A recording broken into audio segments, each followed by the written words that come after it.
कहानी शुरू होती है डैनी डॉग नाम के एक आदमी से, जिसकी बहुत ही अलग लाइफ है नॉर्मल लोगों से। उसके गले में एक कॉलर बंधा हुआ है और जब उसके गले से ये कॉलर उतारा जाता है वो बहुत ही खतरनाक और बेरहम हो जाता है। डैनी को बचपन से ही ट्रेन किया गया है लड़ने और लोगों को हर्ट करने के लिए, बिल्कुल एक मशीन की तरह। उसका मालिक विक्टर उसे एक वेपन की तरह इस्तेमाल करता है उन लोगों से पैसे लेने के लिए जो उसके कर्जे में है। जब कोई विक्टर को पैसे वापस करने से मना कर देता है वो बस डैनी का कॉलर खोल देता है और डैनी उन लोगों पर ब्रूटली अटैक कर देता है जब तक कि विक्टर को उसके पैसे नहीं मिल जाते। लेकिन जैसे ही विक्टर डैनी को वापस कॉलर पहना देता है तो डैनी बिल्कुल ही रिलैक्स और अच्छा बच्चा बन जाता है। जब तक उसने कॉलर पहना है वो किसी को हर्ट नहीं करेगा। फाइट के दौरान डैनी को काफी सीरियस इंजरीज आती हैं, लेकिन उसे पेन बिल्कुल फील नहीं होता क्योंकि विक्टर ने उसे ऐसे ट्रेन किया है कि वो दर्द को इग्नोर कर सके। विक्टर डैनी के साथ एक जानवर से भी बुरा बर्ताव करता है,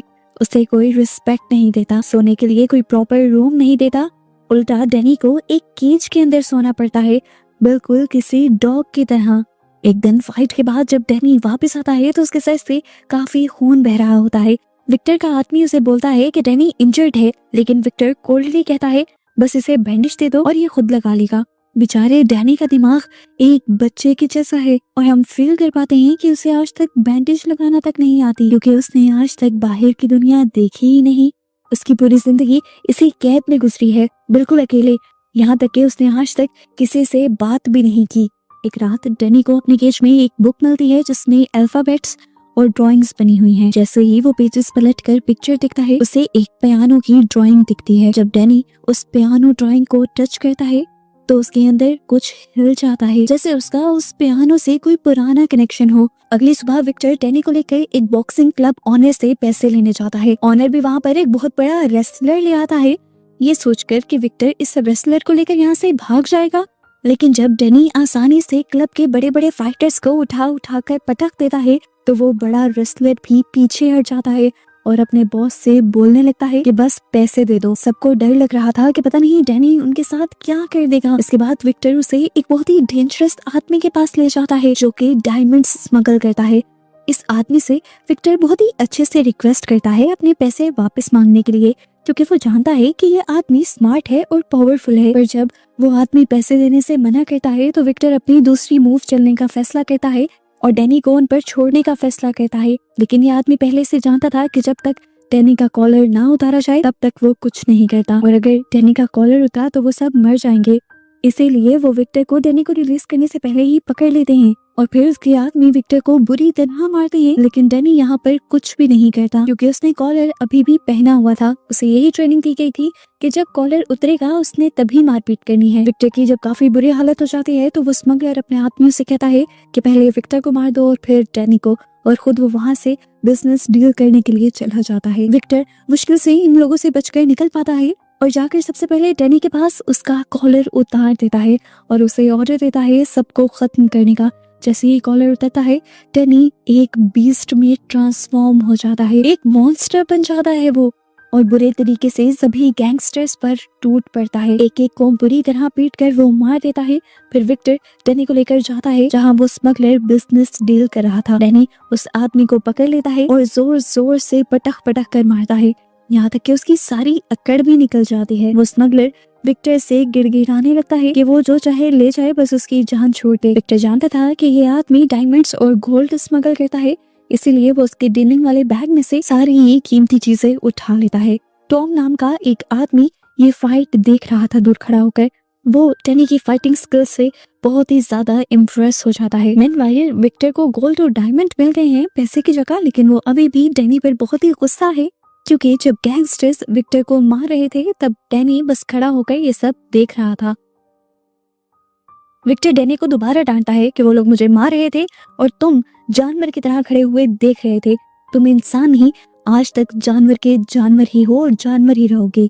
कुछ दिनों बाद विक्टर को फिर से डैनी की जरूरत पड़ती है अपने पैसे निकलवाने के लिए, लेकिन अब विक्टर डर गया है कि कहीं डैनी फिर से गलती न कर दे। इसीलिए वो पहले से ही पूरा प्लान बनाता है। डैनी को पहले से ही लोकेशन पर लेकर जाता है और समझाता है कि पहले मैं जाकर पैसे मांगूंगा, अगर उन्होंने पैसे ना दिए तो मैं रिमोट से एक लाल बटन दबाऊंगा, यहाँ ये लाल लाइट चलेगी और तुम फौरन ही अंदर आ जाना। और अंदर आकर सबको मारने लग जाना। विक्टर ये बातें कई मर्तबा रिपीट करता है ताकि डैनी के अजीब से दिमाग में ये सारी बातें फिट हो जाएं कि लाल लाइट ऑन होने का मतलब है कि उसे अंदर जाना है। फिर अपने आदमियों के साथ अंदर चला जाता है, जबकि डैनी बाहर खड़ा उस लाइट को घूरने लग जाता है। टाइम गुजरता है लेकिन बल्ब नहीं चलता। वेट करते हुए डैनी की नजर पास रखे हुए एक पियानो पर पड़ती है। उसने भी कुछ दिनों पहले अपनी किताब में एक पियानो की ड्राइंग देखी थी और उसे पियानो से एक अजीब सी अट्रैक्शन फील हुई थी। अभी भी उसे वही अट्रैक्शन फील होती है और वो पियानो को टच करने लगता है। तभी पीछे से एक आदमी आता है। उसका नाम सैम है और वो ब्लाइंड है, अंधा है। सैम डैनी को अपने पास बुलाता है और उसका नाम पूछता है, लेकिन डैनी कोई जवाब नहीं देता। सैम एक्सप्लेन कहता है कि वो एक पियानो टीचर है जो यहाँ के एक पियानो को रिपेयर करने के लिए आया है और उसे डैनी की हेल्प चाहिए। वो डैनी से कहता है जब वो बोले तब पियानो की कीज प्रेस करना। सैम पियानो की दूसरी साइड जाता है ट्यूनिंग करने के लिए, जबकि डैनी कीज प्रेस करता है और इस दौरान डैनी को पियानो बजाने में बहुत ही मजा आता है। इतना मजा कि वो अपने मिशन पर भी ध्यान देना भूल गया था। उसने वो लाइट देखी ही नहीं। यहाँ सैम उसे कहता है मुझे कहीं से टिक टिक की आवाज आ रही है और वो डैनी से पूछता है क्या उसे भी सुनाई दे रही है।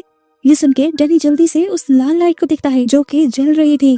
वो फौरन भागकर विक्टर के पास जाता है, लेकिन अब बहुत देर हो चुकी होती है। गैंगस्टर्स ने विक्टर को बहुत बुरी तरह पीटा था और इस चीज को लेकर विक्टर भी बहुत ही ज्यादा गुस्से में था, क्योंकि वो पिछले आधे घंटे से उस बटन को प्रेस कर रहा था। पनिशमेंट के तौर पर विक्टर डैनी को वापस अपने हाइड आउट में ले जाता है और केज में लॉक कर देता है, यही सोचते हुए कि अब उसे क्या सजा दी जाए। तभी विक्टर का एक आदमी आता है और कहता है कि कोई बहुत बड़े पैसे वाला आदमी उससे मिलना चाहता है एक प्रॉफिटेबल बिजनेस डील के लिए। वो विजिटर असल में टॉम है, वही आदमी जिसने पहले डैनी को फाइट करते हुए देखा था।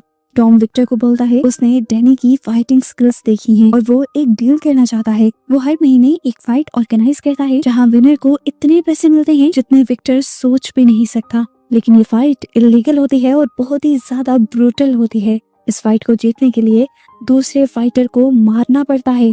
विक्टर पहले से ही डैनी पर गुस्सा है, वो उससे बहुत बड़ी पनिशमेंट देने का सोच ही रहा था और तभी ये टॉम की ऑफर आ गई और उसने गुस्से में एक्सेप्ट भी कर ली। अगर डैनी मरा तो मर भी जाए, विक्टर को अब उसकी परवाह ही नहीं थी। अगली सुबह विक्टर डैनी को फाइट वेन्यू ले जाता है। यहाँ टॉम विक्टर को अपना फाइटर दिखाता है जो लास्ट 15 मैचेस जीत चुका है। कद में और जिस्म में वो डैनी से बहुत ही ज्यादा बड़ा था और काफी डेंजरस भी लग रहा था। लेकिन जब मैच स्टार्ट होता है और विक्टर डैनी का कॉलर उतारता है और उसे कहता है कि अपनी पावर दिखाओ, तो डैनी फुल स्पीड से आगे बढ़ता है और उस फाइटर के थ्रोट के ऊपर एक पंच करता है, यानी उसके गले पर एक जोर से मुक्का मारता है और उसे एक ही सेकंड में हमेशा के लिए सुला देता है। सभी देखने वाले शॉक्ड रह जाते हैं। टॉम जो कि ऑर्गेनाइजर था उसे भी यकीन नहीं होता कि फाइट शुरू होने से पहले ही खत्म हो गई। प्रॉमिस के मुताबिक विक्टर को उसकी पेमेंट मिल जाती है। वो इस टाइम बहुत ही ज्यादा खुश था क्योंकि ये पैसा उसकी पूरी साल की कमाई के बराबर था। वो फैसला कर लेता है कि वो हर महीने डैनी को यहाँ लाता रहेगा, इतना पैसा कमाता रहेगा और अमीर हो जाएगा। अपनी खुशी में विक्टर डैनी से पूछता है बताओ आज क्या चाहिए तुम्हें।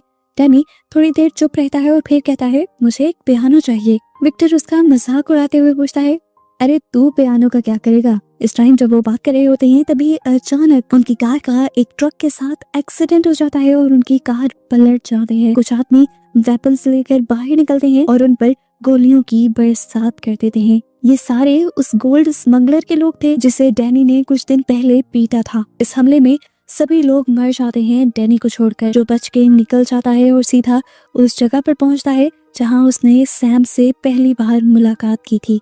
सैम अभी भी वहीं बैठा पियानो रिपेयर कर रहा था और इस टाइम वो डैनी के कदमों की आवाज सुनकर समझ आता है कि डैनी ही आ रहा है। डैनी बुरी तरह इंजर्ड है और खून की कमी से वहीं बेहोश हो जाता है। जब डैनी को होश आता है तो वो एक रूम में अपने आप को एक बेड पर पाता है। विक्टर उसे केज में जमीन पर सुलाया करता था। बेड पर वो पहली बार सोया था। डरकर वो बेड से छलांग लगाकर उठ जाता है और बेड के नीचे जाकर छुप जाता है। कुछ देर बाद सैफ आता है और फौरन ही समझ जाता है कि डैनी डरा हुआ है। वो चुपचाप डैनी का खाना बेड के नीचे रख देता है और चला जाता है। ऐसे ही कुछ दिन बीत जाते हैं। डैनी अपने रूम से बाहर नहीं आता। एक दिन जब वो फाइनली बाहर आता है तो वो सैम को पियानो बजाते हुए देख लेता है, लेकिन जैसे ही सैम की आंख उसकी स्टेप डॉटर विक्टोरिया के ऊपर पड़ती है तो वो उसे देखकर डर कर दोबारा अपने रूम के अंदर भाग जाता है। वो भी समझ जाती है कि डैनी इस टाइम किसी छोटे बच्चे की तरह बिहेव कर रहा है, वो एक स्पेशल इंसान है।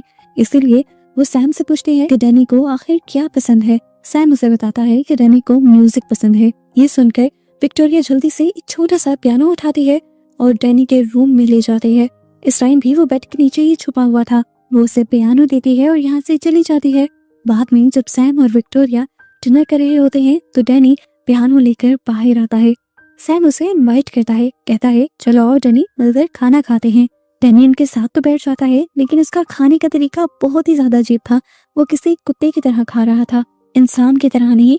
विक्टोरिया समझ जाती है कि डैनी को खाना खाना नहीं आता। वो उसे स्पून और फॉर्क से खाना खाना सिखाती है और इस टाइम डैनी बिल्कुल एक बच्चे की तरह हरकतें करता है। डिनर के बाद जब डैनी सोने अपने रूम में जाता है तो सैम वहां आता है और उसके गले से कॉलर निकालने की कोशिश करता है, लेकिन जैसे ही सैम उसकी तरफ हाथ बढ़ाता है डैनी जल्दी से उसका हाथ रोक लेता है। डैनी जानता है अगर ये कॉलर उतर गया तो वो कंट्रोल खो देगा और गलती से सैम को या फिर विक्टोरिया को हर्ट कर देगा। सैम उसे फोर्स नहीं करता और कहता है कि जब डैनी रेडी हो तब उसका ये कॉलर खोल देंगे। अगली सुबह सैम डैनी को मार्केट लेकर जाता है, उसे सिखाता है कि लोगों से कैसे मिलते हैं, शॉपिंग कैसे करते हैं और रूटीन की नॉर्मल चीजों को किस तरह से हैंडल किया जाता है। शॉपिंग के बाद जब वो घर लौटते हैं तो सैम डैनी को खाना पकाना सिखाता है। इतने में ही शाम हो जाती है और सैम उसे बताता है कि विक्टोरिया के कॉलेज से आने का टाइम हो गया है और आज तुम उसे लेने जाओगे और उसे लेकर घर लौटोगे। डैनी भी उसकी बात मानते हुए विक्टोरिया को लेने के लिए उसके कॉलेज चला जाता है, क्योंकि वो कई मर्तबा सैम के साथ उसे कॉलेज छोड़ने गया था, इसलिए उसे रास्ता पता था। विक्टोरिया भी उसे देखकर खुश होती है और रास्ते में डैनी को आइसक्रीम भी खिलाती है, यहाँ तक कि उसे सिनेमा में मूवी दिखाने भी ले जाती है और साथ में उसे पियानो बजाना भी सिखाती है। डैनी नई नई चीजें सीख रहा था, नए लोगों में बैठ रहा था, उसे अपनी ये नई लाइफ बहुत ही ज्यादा पसंद आ रही थी। एक दिन विक्टोरिया डैनी के पास आती है और बात करते हुए उसका कॉलर निकालने की कोशिश करती है। जैसे ही वो टच करती है डैनी को डर लगने लगता है। उसे डर है कि कहीं वो विक्टोरिया को न मार दे। विक्टोरिया उसे कहते हैं तुमने अपनी पुरानी लाइफ छोड़ दी है, उसे भुला दिया है, तो किस चीज का डर? अब बस पुरानी लाइफ को पूरी तरह से अपनी जिंदगी से मिटाने के लिए ये कॉलर तुम्हें उतारना होगा। ये सुनकर डैनी उससे कुछ नहीं कहता और विक्टोरिया आखिर उसका कॉलर उतार देती है। कॉलर उतारने के बाद कुछ नहीं होता, डैनी खुद को कंट्रोल करना सीख गया है। अगली सुबह सैम डैनी को फिर से मार्केट शॉपिंग के लिए ले जाता है। अचानक वहाँ कुछ गैंगस्टर्स मार्केट में घुसते हैं और सब कुछ तोड़ना शुरू कर देते हैं। सब लोग यहाँ पर पैनिक हो जाते हैं, लेकिन डैनी वहीं खड़ा रहता है और पीछे मुड़कर एक भी मर्तबा फाइट को देखता तक नहीं। और जब गैंगस्टर्स उससे फाइट करने के लिए आते हैं तो डैनी सबको एक एक कर हरा देता है। सैम डैनी को लेकर घर आ जाता है और वो डैनी से पूछता है कि वो सब तुमने किस तरह किया था। और यहाँ डैनी पहली मर्तबा उन्हें अपनी कहानी बताता है, अपनी फैमिली के बारे में बताता है कि उसका इस दुनिया में कोई नहीं, उसे विक्टोरिया नामी एक आदमी ने पाला है। ये कहना ज्यादा बेहतर होगा कि उसने उसे कुत्ते की तरह रखा है और ट्रेन किया है। ये सुनकर विक्टोरिया और सैम दोनों ही बहुत ज्यादा दुखी हो जाते हैं, क्योंकि उन्हें समझ आ जाती है कि अब तक डैनी बहुत ज्यादा ज्यादतियों से गुजरता आया है। फिर रात को सैम डैनी को काम पर ले जाता है, जहाँ वो पियानो रिपेयर करते हैं दोनों मिलकर। काम खत्म करने के बाद सैम डैनी को पैसे भी देता है, ये कहते हुए कि तुमने भी पियानो को रिपेयर करने में हेल्प की है और ये तुम्हारे पैसे हैं, तुम जो चाहो इससे खरीद सकते हो। डैनी सीधा शॉपिंग मॉल जाता है और अपने लिए सामान खरीद लेता है। जैसे ही डैनी शॉपिंग मॉल से निकलता है घर जाने के लिए, तभी उसके सामने विक्टर का एक आदमी आ जाता है। डैनी परेशान हो जाता है उसे देखकर। वो आदमी डैनी को पहचान लेता है। वो कहता है इतने दिनों से कहाँ थे तुम? तुम्हें ढूंढ ढूंढ कर हम पागल हो रहे हैं, फाइनली तुम मिल ही गए। चलो अब मेरे साथ घर, अगर तुम शराफत से ना आए तो बॉस तुम्हें ढूंढने के लिए गैंगस्टर भेजेंगे और लाइफ तुम्हारी मुसीबत में पड़ जाएगी। पता चलता है कि असल में उस दिन उस एक्सीडेंट में विक्टर मरा ही नहीं था। विक्टर इस मर्तबा डैनी को देखकर बहुत ही ज्यादा खुश होता है, क्योंकि डैनी उसे अमीर बनाने का एक बहुत बड़ा जरिया है। विक्टर फिर से डैनी के गले में कॉलर लगाता है और उसे एक फाइट के लिए ले जाता है। उनकी मुलाकात टॉम से होती है, जो कहता है कि आज की फाइट और भी ज्यादा एक्साइटिंग होगी क्योंकि डेंजरस वेपन्स यूज होंगे। विक्टर को कोई फर्क नहीं पड़ता कि ओपोनेंट यानी दुश्मन कौन है, क्योंकि वो जानता है उसने डैनी की बहुत अच्छी ट्रेनिंग की है और डैनी कम से कम किसी इंसान से तो नहीं हार सकता। अब विक्टर डैनी का कॉलर उठाता है और उसे कहता है कि फाइटर को बिल्कुल मार दो, लेकिन आज डैनी बिल्कुल भी फाइट करने के मूड में नहीं था। उसे सैम और विक्टोरिया ने सिखाया था कि किसी को भी नुकसान पहुंचाना बुरी बात है। ये सुनकर विक्टर गुस्से में आ जाता है और डैनी को धक्का देकर फाइटिंग रिंग में फेंक देता है। वो डेडली फाइटर फौरन डैनी पर अटैक कर देते हैं, लेकिन डैनी वापस फाइट करने के बजाय सिर्फ डिफेंड करता है। टॉम विक्टर से कहता है, तुम्हारा फाइटर क्या कर रहा है, वो लड़ ही नहीं रहा। गुस्से में विक्टर एक कुल्हाड़ी उठाकर नीचे फेंक देता है और डैनी को कहता है, मार डालो उसे। लेकिन डैनी वो वेपन नहीं उठाता क्योंकि वो किसी की जान लेना नहीं चाहता। इस मौके का फायदा उठाते हुए दूसरा फाइटर कुल्हाड़ी उठा लेता है और डैनी पर वार करने ही लगता है, लेकिन डैनी सामने वाले के पास कुल्हाड़ी होने के बावजूद भी अपने आप को आसानी से बचा लेता है। टॉम और भी ज्यादा गुस्सा हो जाता है और विक्टर को कहता है वो इस फाइट को और भी एक्साइटिंग बनाने वाला है। वो और भी बहुत सारे फाइटर्स इसी रिंग में भेज देता है, जिससे डैनी के लिए अब खतरा और भी ज्यादा बढ़ गया है। अब ये सारे फाइटर्स मिलकर डैनी को बुरी तरह पीटते हैं। डैनी का पेशेंस बिल्कुल टूट जाता है और वो फिर अपनी पुरानी डेंजरस स्टेट में आ जाता है। वो हर फाइटर को एक एक कर कर पकड़ कर मारता है। टॉम और वेपन्स नीचे फेंकता है, लेकिन डैनी को अब कोई फर्क नहीं पड़ता। तीनों फाइटर्स मिलकर भी डैनी को नहीं हरा पाते। वो अब हैमर उठाता है और एक फाइटर की हड्डियां तोड़ देता है, जिसके बाद वो दूसरे फाइटर पर पंचेस की बरसात कर देता है और इस तरह वो दोनों ही बुरी तरह इंजर्ड हो जाते हैं। ये देखकर तीसरा फाइटर डर के मारे फाइटिंग छोड़ देता है और इस तरह तीनों हार मान लेते हैं और डैनी जीत जाता है। लेकिन विक्टर और टॉम को ऐसी जीत नहीं चाहिए थी। उन्हें चाहिए था कि डैनी उन तीनों को ही जान से मार दे। अगर वो ऐसा नहीं करेगा तो विक्टर को पैसे नहीं मिलेंगे। गुस्से में वो खुद ही एक गन उठाकर सामने वाले फाइटर को मार देता है। पैसे तो उसे मिल गए थे, लेकिन अब उसे डैनी पर बहुत ज्यादा गुस्सा था क्योंकि डैनी उसके मुताबिक नहीं चल रहा था। इस तरह तो उसे अगली फाइट में एक भी पैसा नहीं मिलेगा। गुस्से में विक्टर डैनी को अपने हाइट आउट ले जाता है और वहाँ उसके लोग डैनी को बुरी तरह पीटते हैं क्योंकि आज की फाइट में उसने विक्टर की बात नहीं मानी थी। विक्टर फिर से डैनी को केज में बंद कर देता है। दूसरी तरफ हम सैम और विक्टोरिया को देखते हैं। ये दोनों डैनी के लिए बहुत ही परेशान हैं क्योंकि वो जानते हैं डैनी बहुत मासूम है और वो पता नहीं कहाँ चला गया है। यहाँ पर डैनी भी जो केज में बंद है वो विक्टोरिया और सैम को याद कर रहा है और उन्हीं के साथ रहना चाहता है। उसे इस तरह की जिंदगी बिल्कुल पसंद नहीं और अब वो हिम्मत करता है और फैसला करता है यहाँ से निकलने का।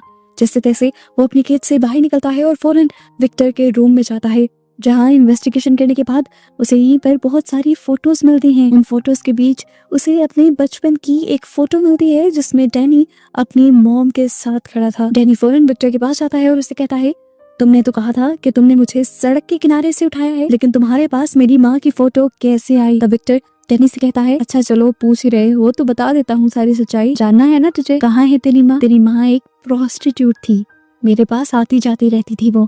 अरे जब उसने तुझे जन्म दिया तो वो मर गई। उससे मुझे प्यार था, इसलिए उसके नाम पर तरस खाकर तुझे मैंने रख लिया। उसकी बातें सुनकर डैनी समझ रहा था कि उसकी मॉम एक प्रोस्टिट्यूट नहीं हो सकती, लेकिन डैनी इस वक्त चुप था और अभी के लिए वो यहाँ से चला जाता है। अगली सुबह दोबारा विक्टर डैनी को लेकर फाइटिंग अरीना की तरफ जाने ही वाला होता है, लेकिन रास्ते में ही डैनी चालाकी खेलता है। वो कार के स्टीयरिंग को घुमा देता है, जिसकी वजह से उनकी कार का एक्सीडेंट हो जाता है। उसके बाद डैनी अपने गले से वो कॉलर उतारता है और यहाँ से भागकर सैम और विक्टोरिया के घर पहुंच जाता है।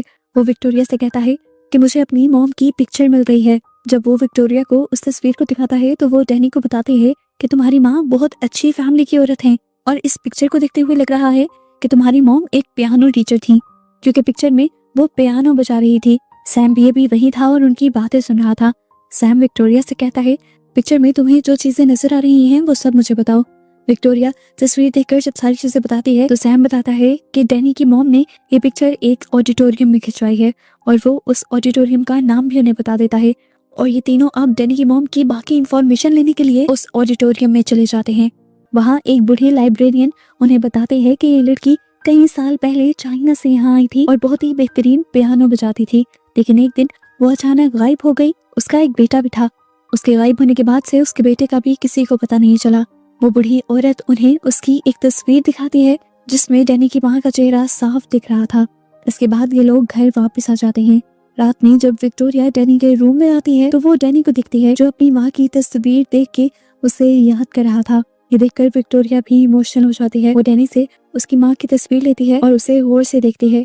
इसमें उसे पता चलता है कि उसकी मॉम कौन सा म्यूजिक बजा रही थी और अब विक्टोरिया उन्हीं नोट्स को बजाने लगती है और डैनी को बताती है कि ये वाला म्यूजिक तुम्हारी मॉम बजाती थी। और पियानो बजाते हुए उसे बहुत सी बातें याद आती हैं कि बचपन में एक दिन वो जब पियानो बजा रही थी तो वहां पर बहुत सारे गैंगस्टर आ गए थे। उनसे डरकर उसकी मॉम ने उसे एक कबर्ड में छुपा दिया था। तब उसने देखा था कि उन गैंगस्टर्स में विक्टर भी था, जिसने पहले उसकी मॉम के साथ बहुत गलत किया और फिर उन्हें मार दिया। मैं कबर्ड में छुपा हुआ था, डर कर मेरी चीख निकल गई और वहां से उन्होंने मुझे भी पकड़ लिया और उसके बाद से वो मुझे साथ ले गया। ये सारी चीजें याद आने के बाद डैनी समझ गया था कि वो जिन हालात में रहा और जो उसकी मॉम के साथ हुआ उस सब का जिम्मेदार विक्टर ही है। ये सारी बातें वो सैम और विक्टोरिया को बताता है। वो दोनों भी ये सारी बातें सुनकर डर जाते हैं, घबरा जाते हैं और डैनी यहाँ से कहता है बहुत बड़ा खतरा आने वाला है। जैसे उसने मेरी मॉम को मारा था वैसे वो आप दोनों को भी मार देगा। जल्दी जल्दी पैकिंग करो, हमें यहाँ से निकलना है। वो दोनों मुझे ढूंढ रहे होंगे और अगर वो यहाँ आ गए तो मेरे साथ तुम दोनों को भी मार देंगे। अब जैसे ही यहाँ पर सैम, डैनी और विक्टोरिया घर से निकलते हैं, विक्टर के लोग भी उनके घर के बाहर आ जाते हैं। डैनी जानता था कि ये लोग जल्दी उन तक भी पहुंच जाएंगे, इसलिए वो उन दोनों को किसी दूसरे फ्लोर की कबर्ड के अंदर छुपा देता है और फिर खुद भी यहाँ से भागता हुआ दूसरे घर के अंदर आ जाता है। फिर जब डैनी फील करता है कि हालात ज्यादा ही बिगड़ रहे हैं तो वो खुद गैंगस्टर्स के सामने आ जाता है और उनसे लड़ने लग जाता है। लेकिन वो गैंगस्टर्स तो रुकने का नाम ही नहीं ले रहे थे। मानो के विक्टर ने पूरे शहर के गैंगस्टर डैनी को ढूंढने के लिए ही लगा दिए थे। अपने आप को और सैम और विक्टोरिया को बचाने के लिए वो इन सारे गैंगस्टर्स से लड़कर इन्हें मार देता है। विक्टर जब ये देखता है तो वो अब सबसे खतरनाक फाइटर डैनी को मारने के लिए आगे भेजता है और यहाँ इन दोनों के दरमियान में एक खतरनाक फाइट शुरू हो जाती है। वो फाइटर इस तरह डैनी से लड़ा था कि जैसे डैनी की सभी कमजोरियां जानता हो, इसीलिए पहली मर्तबा डैनी के लिए ये टक्कर की फाइट थी। वो डैनी को मार मार कर उसकी हालत खराब कर देता है, लेकिन डैनी भी अपनी आखिरी सांस तक हार नहीं मानता और फिर आखिरकार उस फाइटर को ओवर पावर कर कर मार ही देता है। अपने सारे फाइटर्स को मरता हुआ देखकर विक्टर बहुत ही ज्यादा गुस्से में आ जाता है और अब वो खुद डैनी से लड़ने के लिए आता है। जैसे ही विक्टर डैनी को देखता है वो उस पर गोलियां चलाने लगता है, लेकिन डैनी जैसे तैसे खुद को बचाते हुए वहां से भाग जाता है। लेकिन विक्टर भी उसका पीछा नहीं छोड़ता और वो सीधा उस घर में घुसता है जहां डैनी, विक्टोरिया और सैम के साथ रहता था। विक्टर को वहां जमीन पर डैनी का कॉलर मिल जाता है, जिसे देखकर विक्टर को पता चल जाता है कि डैनी इसी घर में रहता था। इसी दौरान उसकी नजर अब डैनी पर भी पड़ जाती है और वो डैनी के ऊपर गन तान देता है और फिर डैनी से कहता है ये तुम्हारा घर नहीं है, तुम उस केज के लिए बने हो। अगर तुम बाहर किसी के साथ रहोगे तो उनके लिए खतरा ही बनोगे, जैसे तुम इन लोगों के लिए खतरा बन गए और अब तुम्हारी वजह से ये लोग भी मरने वाले हैं। लेकिन आज मैं तुम्हें एक चांस देता हूँ, अगर तुम मेरे साथ वापस घर चलोगे तो इन लोगों को मैं जिंदा छोड़ दूंगा। ये सब सैम और विक्टोरिया भी चुपकर सुन रहे थे। अब जैसे ही विक्टर उसके पास आने वाला था तो डैनी ने भी उसका हाथ पकड़ लिया और उसका हाथ तोड़ते हुए उसे कहा ये मेरा घर है। ये कहकर वो विक्टर को बुरी तरह मारने लग जाता है। डैनी का गुस्सा सातवें आसमान पर था। आज उसने अपना और अपनी मॉम का बदला लेना था। इससे पहले कि वो उसे जान से मार देता, विक्टोरिया आकर उसे रोक देती है, लेकिन यहाँ विक्टर उसे भड़काने लगता है, उसे उसकी माँ की याद दिलाता है। वो उससे गलत बातें कहता है और कहता है मैं रोज तुम्हारी माँ के साथ ज्यादती करता था। इन सारी बातों को सुनकर दोबारा से डैनी को गुस्सा आ जाता है और वो इससे पहले कि पूरी तरह विक्टर को मार देता, सैम यहाँ पे एक गमला उठाकर विक्टर के सर पर मार देता है और वो बेहोश हो जाता है। कुछ देर बाद वहाँ पुलिस आ जाती है और वो विक्टर और उसके सारे साथियों को पकड़कर जेल में डाल देती है, क्योंकि विक्टर ने डैनी की मॉम के साथ साथ बहुत से और लोगों को भी मारा था और डैनी की पूरी लाइफ भी तबाह की थी। फाइनली डैनी के सारे डर अब खत्म हो गए थे, उसे एक नई लाइफ मिल चुकी थी और डैनी अब अपनी इस नई लाइफ में बहुत खुश रहने लगा था। मूवी के पोस्ट क्रेडिट सीन में वो लोग विक्टोरिया का एक म्यूजिक शो देखने के लिए भी जाते हैं और विक्टोरिया अपनी इस धुन को एक स्पेशल आदमी को डेडिकेट करती है। डैनी खुश होकर सैम से कहता है वो ये बात आपके लिए कह रही है और सैम मुस्कुराते हुए से कहता है मेरे लिए नहीं, तुम्हारे लिए। डैनी को अब पहली मर्तबा लाइफ का और प्यार का एहसास हुआ था। उसकी आंखों में आंसू आ जाते हैं और इस तरह इन सबको खुश दिखाते हुए कहानी यहाँ खत्म हो जाती है।